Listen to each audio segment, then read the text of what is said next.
ruiné nos économies et qui nous a aspiré toutes nos forces vitales alors qu'on n'a pas encore fini de payer. Que faut-il faire devant la violence de la dette? J'entends les latino-américains. Ils nous ont dit, Monsieur le Président, la deuda es impagable. La dette est tout simplement impayable. Oui, Monsieur le Président.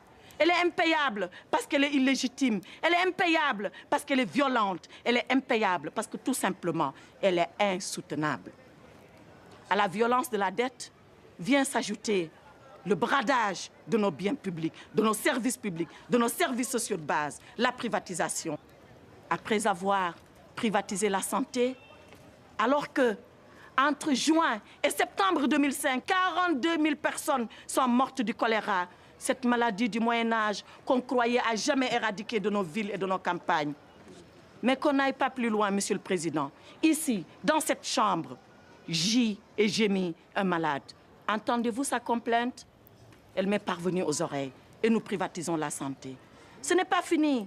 On privatise l'éducation. Conçue comme un droit universel, l'acquisition du savoir et de la connaissance, qui doit être la chose la mieux partagée. Pendant que 2/3 de nos enfants sont analphabètes, on nous demande de payer pour acquérir le savoir et la connaissance. Ce n'est pas fini, Monsieur le Président. On a privatisé, on a bradé nos services publics. Comment privatiser l'eau, Monsieur le Président? Le Djoliba, le Sénégal, le Zambèze, le Limpopo, nos fleuves privatisés avec nos contes, nos légendes, nos traditions enfuis dans les courants, dans les rivières et dans nos lacs. Cela n'est pas admissible. Ce peuple, c'est la veuve qui pleure la mort prématurée de son mari, enfui sous les décombres de l'ajustement.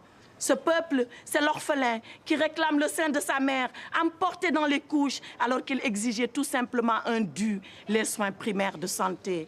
Ce peuple, Monsieur le Président, c'est le père de famille, ce compressé du rail, ces messieurs que vous avez entendus, ces dames qui vous ont supplié à votre barre. Le père de famille qui a vu son autorité, qui a vu son influence, qui a vu sa dignité diluée et emportée par un licenciement injuste. Ce peuple, Monsieur le Président, c'est enfin Zégué Bamba. Avez-vous, Monsieur le Président, entendu la complainte de Zégué Bamba? Ce paysan qui vous dit « Mais pourquoi, comme alors, je ne sème pas? Pourquoi, quand je sème, je ne récolte pas? Et pourquoi, quand je récolte, je ne mange pas ?»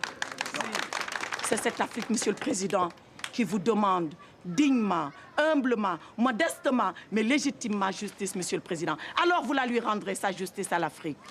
Vous la lui rendrez, non pas en condamnant la Banque mondiale, non, vous la lui rendrez tout simplement, Monsieur le Président, en renvoyant la Banque mondiale, le FMI, l'OMC, le G8, tous leurs affidés et leurs complices à leur mission première, celle-là qu'ils n'auraient jamais dû oublier et qui met l'homme comme finalité de toute action humaine.